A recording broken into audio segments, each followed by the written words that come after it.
What is up, Sports Wars? This is Roy the Bearded Bulldog coming at you with another Sports Wars special edition. Today's video, I decided to touch on the NFL coaching carousel. Excuse me. We saw a couple hires made today. And I just wanted to give my thoughts on the two big ones. Three, I guess. The two of the three I don't feel like they got right. And I'll definitely get into that. But to kind of start it off with the kind of reviewing the head coaching vacancies that were open. There were 8 jobs that were opened. You had the Tampa Bay Buccaneers, Arizona Cardinals, Green Bay Packers, Cincinnati Bengals, Miami Dolphins, Denver Broncos, New York Jets, and Cleveland Browns. 3 of those have already been filled. We're being reported that they're filled because we went through this song and dance last year with Josh McDaniels when he had agreed to take the Colts job and backed out for some fucking reason because he's Josh McDaniels. He is essentially the Lane Kiffin of pro football. Now, 3 of those have been filled within the last 24 hours, allegedly filled. The first one being the Green Bay Packers job with Matt LaFleur. He was named their next head coach. Most people aren't familiar with him. I'm somewhat familiar with him simply because he was quarterback coach for the Atlanta Falcons during Matt Ryan's MVP run. He was also an offensive coordinator under Sean McVay, and he was obviously Kyle Shanahan's quarterback coach when he was with the Falcons. But obviously McVay and Shanahan are kind of the headlining offensive minds in the game in the NFL today, which kind of speaks to a bigger trend, which I'll get into a little bit later in the video. But Matt LaFleur was hired as the next head coach of the Green Bay Packers. He is 4 years older than Aaron Rodgers. I don't like the hire. The Tennessee Titans, usually a good indication of a coordinator's work is what their reaction of the fan base is when the guy leaves. I've spoken with a lot of Tennessee Titans fans.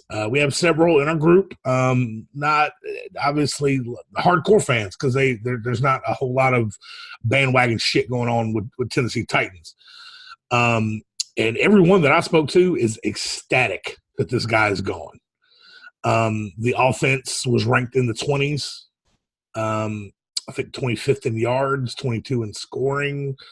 Not potent. The year before that, he was the offensive coordinator for the Rams, which is kind of just a title because everybody knows Sean McVay calls that offense. I don't exactly know what his job description was with McVay calling the offense. But that's kind of what he was. He was the offensive coordinator for the Rams in McVay's first year. McVay being the stand-up guy he was. The story is last year LaFleur actually interviewed for the Titans job. They liked him so much that they didn't want to hire him as the head coach, but they wanted to bring him in as an offensive coordinator, and we're going to give him a raise. And McVay is such a stand-up guy that he was like, "Hey man, if they're going to hire you for the same position, pay you more money, go for it, dude." And McVay allowed him to leave after 1 year because it's going to bring me to our next job filling. He could have said no because contracts were signed. Much like this next job that absolutely fucking baffles me. 2 things baffle me about this job. With the Arizona Cardinals, they also had a job that was vacant after 1 year. Poor Steve Wilkes was fired after going 3-13 after 1 year, 1 season, with a rookie quarterback, Mike Glennon, and Sam Bradford. And he was fired to make room for a mediocre, uh, bottom tier Big 12 head coach. Now they score a lot of points in Texas Tech, at Texas Tech, and Cliff Kingsbury was known for that, for their offenses there. They did very well. An interesting thing that I think for Cliff Kingsbury, one of the things you hear is whenever a coach gets hired, is what coaching tree is he a part of? What kind of coaching family tree? Obviously, Andy Reid has a coaching family tree now with his the Peterson and Nagy, and I mean he's got guys now that used to work for him, and I think Reid goes back to the Bill Walsh coaching tree. So I mean it goes further and further back. Well, Cliff Kingsbury, he's got what's called a quarterback coaching tree or quarterback tree. Some of the quarterbacks that he has coached, it's not really some names to really turn your nose up at. He has 3 starters in the NFL right now that had passed through his coaching at some point. One you might know, the Minnesota Miracle Man, Case Keenum, starting quarterback for the Denver Broncos. Cliff Kingsbury actually coached him when he was the offensive coordinator at the University of Houston when Case Keenum was just setting shit on fire in 2010, 2011. Case Keenum was, if you look up a lot of the records he holds quite a bit. And Cliff was the co-offensive coordinator when he was in Houston. He also coached this train wreck by the name of Johnny Manziel. Cliff Kingsbury was the offensive coordinator during the Heisman Trophy. For Heisman Trophy winner Johnny Manziel, currently of the Montreal Alouettes. And now the 3 that everybody kind of knows from when he was that he actually had all 3 of these guys on the roster at the same time at Texas Tech. Everybody knows the likely MVP of the NFL this year's NFL, Patrick Mahomes, quarterback of Kansas City Chiefs. He was starting quarterback at Texas Tech. What a lot of people don't realize is he also had Davis Webb, who was drafted by the Giants as the heir apparent for Eli, and Eli just didn't retire in time, or Davis just didn't show him enough, and now he's with the Jets. Another guy that actually was at Texas Tech who couldn't stand Kingsbury, that if you thought the Hugh Jackson stare down was bad, you're going to hate next year or whenever it is that they actually play him. Baker Mayfield was at Texas Tech. He walked on and transferred to Oklahoma, and the rest is history. So it's crazy to me. Like he's got 4 guys, 5 if we're going to count Manziel, because Manziel's not out of the league because he didn't have talent. Manziel's out of the league because he was a fucking train wreck. 5, he could have had 5 NFL players, NFL quarterbacks right now that played under Kingsbury. But with all that said, Kingsbury's coaching record is absolute fucking garbage. He was fired by Texas Tech after a 5-7 season. During his 6 years at Texas Tech, they managed a winning record twice. They went 8-5 his first year, his best record. Followed that up with 4-8, and then went 7-6 his third year. That's it. That's the extent of their winning records. Then 3 solid years of 7 losses, averaging, not averaging, 7 losses each year. He has a 1-2 bowl record, which, again, that first year got his Holiday Bowl win. His team was ranked as high as 10th that first year, and then I'm guessing at some point shit hit the fan and they just bottomed out. I do not understand this hire. It is insane to me. He wasn't a very good college coach at not a very good program. And now they've decided to give him the keys to the franchise and the young quarterback in Arizona. Uh, Arizona went a solid 5, 6, 7 years of just kind of treading water and being solid, making sure that Larry Fitzgerald's career wasn't totally a waste. And now Fitzgerald is walking into this. Fitzgerald is, I believe Fitzgerald has probably thrown more career passes than Cliff Kingsbury, because Cliff Kingsbury was a quarterback that was drafted by the Patriots in 2003.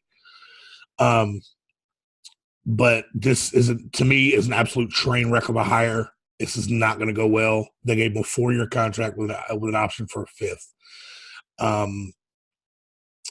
I thought for sure Kingsbury was going to end up as somebody's offensive coordinator.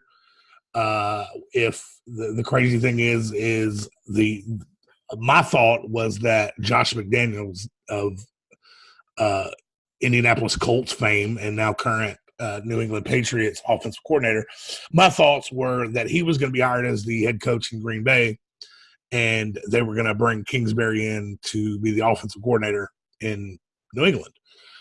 And it just didn't work out that way. The Green Bay Packers were enamored with Matt LaFleur and decided they didn't want to interview anybody else and hired him. But enough about this absolute fucking horrific hire. The third one that was made today is actually probably my favorite of the three, but also the one that worries me the most. And it worries me the most because I'm a Falcons fan. Bruce Arians was finalized a deal to become the next head coach of the Tampa Bay Buccaneers.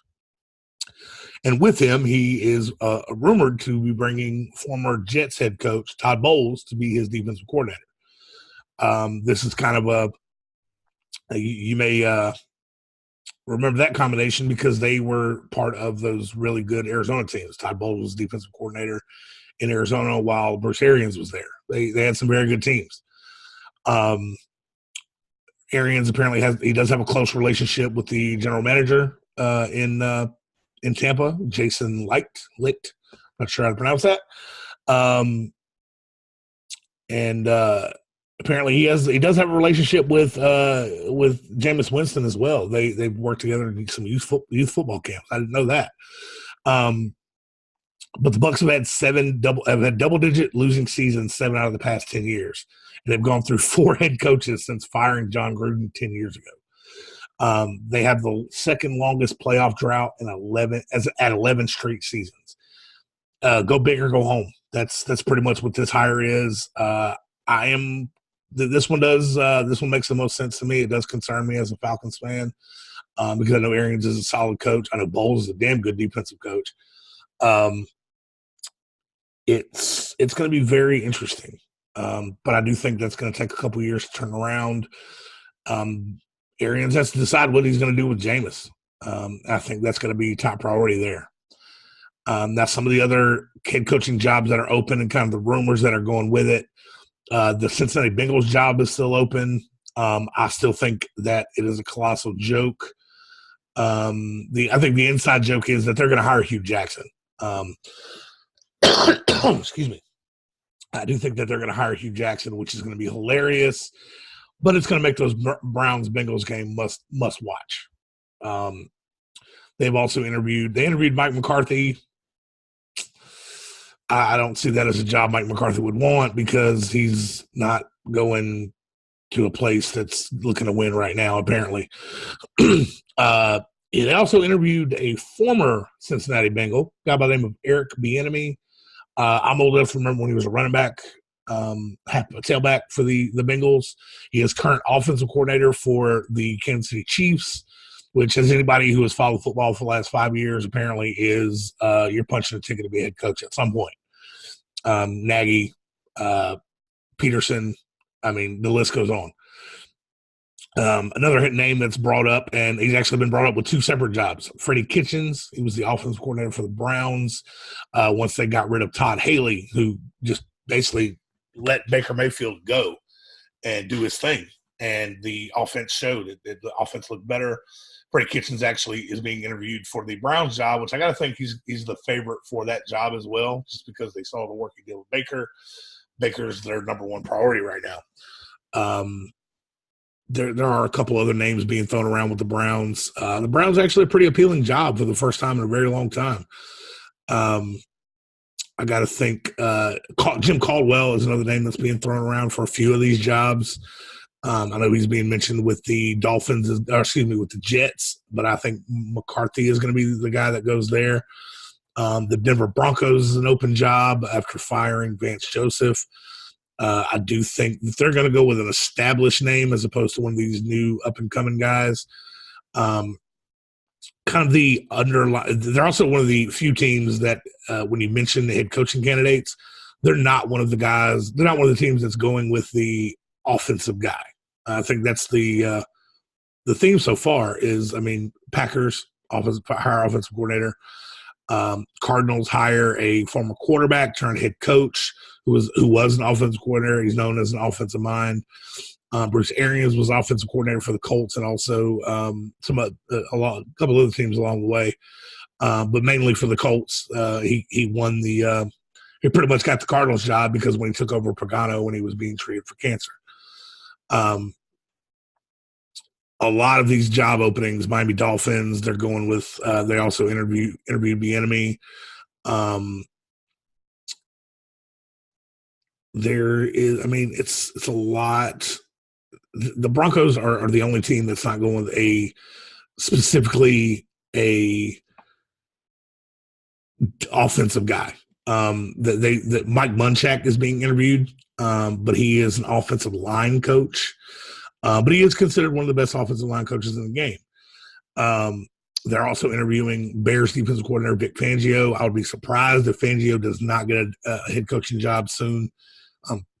He has, I mean, he's been a head coach, been a coordinator of some kind or coach, not a head coach, but he's been in the league for 3 decades. He is 60 years old. That Bears defense, anybody would tell you it was fucking lights out this year. I could definitely see the Broncos hiring him. If they give him a train wreck on offense, which makes no sense. The Jets, I believe they're the front runners for Mike McCarthy. That would make some sense. It wouldn't be it wouldn't be too crazy. I think Sam Darnold would do well under Mike McCarthy. I mean, but that's about it, man. I mean, some of these jobs are, I would think of the ones left, the Browns to me is the most appealing. They've got quarterback in place, running back in place. They got wide receivers, defense is set, a shit ton of draft picks, the young team. Pittsburgh's kind of falling back. The Ravens are fixing to go through a little bit of a change. I mean, they were the division winner this year, but sophomore slump. Lamar Jackson, they're getting ready to trade Flacco, try to get what they can for him, which who knows. And the Bengals are just, they're shit, man. The Bengals are just shit. The Jets and the Dolphins, that's going to be very interesting to see who they hire. McCarthy would definitely hire with the Jets.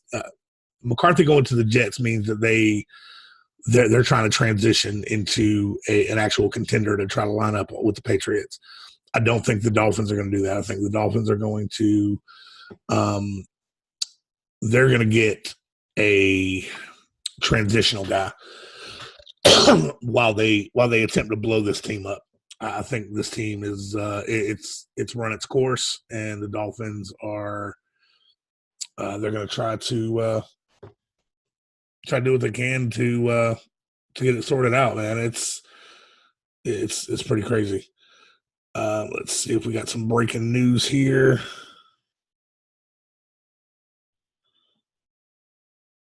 There we go. We actually do, but it's coaching. College coaching. So it was a little bit of a former Georgia offensive coordinator. Jim Chaney is now Tennessee Volunteers offensive coordinator. Again, what I said at the beginning of the show, you can tell how good of a hire is by how the gentleman's former team reacts. I'm fucking ecstatic. Thank God Jim Chaney's leaving. So with that said, man, tell me what you think. What do you think the most appealing job is of the ones that are left?